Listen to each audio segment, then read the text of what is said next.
Well, one of the questions asked in St. Elmo's Fire, is there life after college? Rob Lowe, one of the stars of that picture. What do you think about today's young, let's stay with that before we get to the movie. Is there life after college, or are we trying up too quickly? Well, asking someone who's never been to college, if you can believe that. I think so. I think sometimes, though, that people may go to college for the wrong reasons, and I know my character in St. Elmo's Fire was definitely there for the wrong reasons.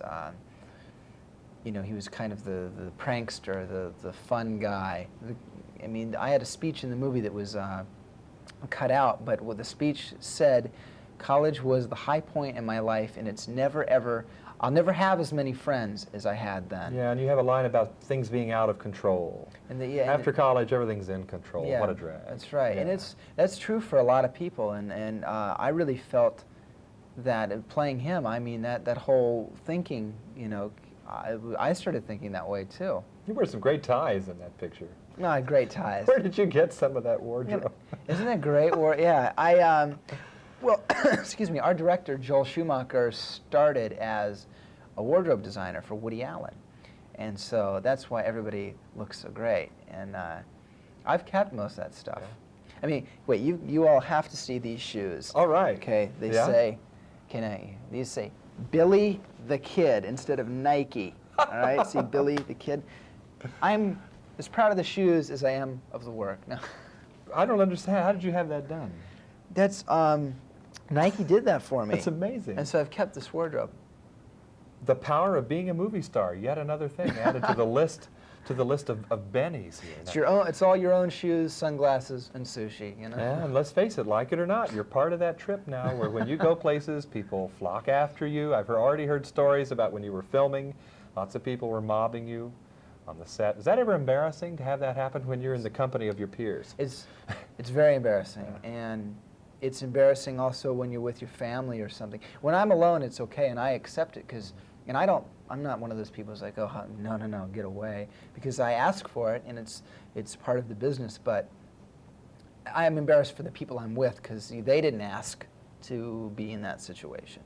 You know, I ask for it because of the work I do. It just brings it. It is kind of strange sometimes.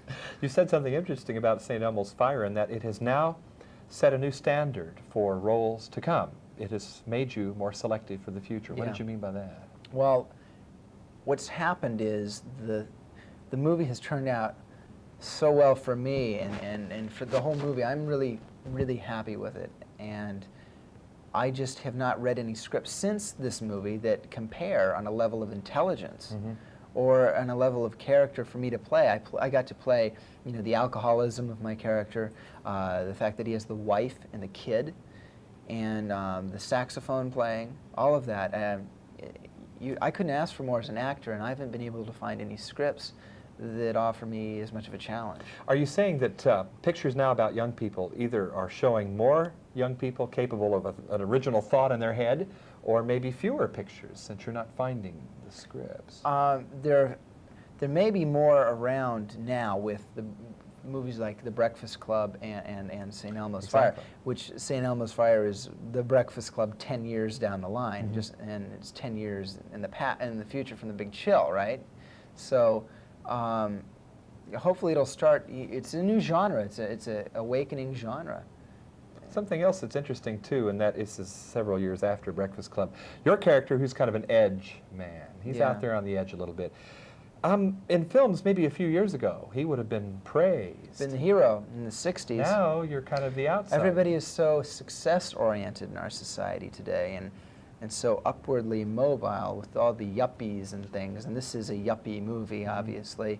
Everyone's about success in St. Elmo's, except for my character is the one who's floundering. He's on the edge and doesn't know what to do. And there are a lot of people out there like that, and that's okay. In our society today, it seems like if you're not into your job and you're at the time you're 25 or something, that you're a failure, and that's not true. That may work for some people, but other people it doesn't. Billy, my character, is not a 9-to-5 type. He's not the type who can put on the business suit, and that's okay too. It's kind of letting people be what they want to be. Between this and the erstwhile young romantic in Oxford Blues, I'm wondering where Rob Lowe is in the middle of all of this? Who are you, really? How would you describe yourself? That is always the hardest question Yeah, in the course. world for anybody. And I think that I'm a little bit of every character I've played. And I'm a lot of Billy because I like to live to the fullest extent. And my favorite saying is that life is too short not to do X. Or life is too short to do X, right? It can work both both ways. Sure. And I try to. And I also try and let other people be what they are, just like Billy does.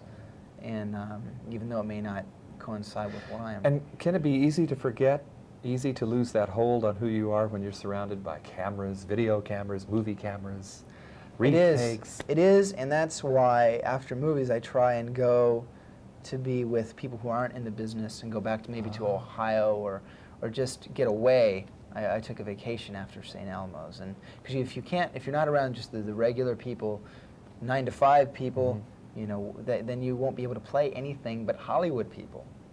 I mean, the more people you know, the more you can draw upon. At the same time, you can be learning crazy things like how to learn to play hockey. Yes, that's right. And I love this. In just a few seconds, could you tell us this? Yeah, I did a movie that'll be out in October called Youngblood. I learned completely how to play hockey. I didn't know how to skate. And just like in St. Elmo's, I learned the sax. So for each movie I've done, I've learned a life experience that someone else might have their whole life. So I guess by the time I'm 80, I can be one of the circus performers. In the center ring, he will skate, then play the saxophone. All at once, maybe. While doing gymnastics with his hands tied. Bob, good talking to you. On behalf of Rob Lowe, St. Elmo's Fire, and Billy his the tennis Kid, shoes. Nikes. I hope we got a shot of that. I'm John Tibbetts for KCTV5 in Los Angeles.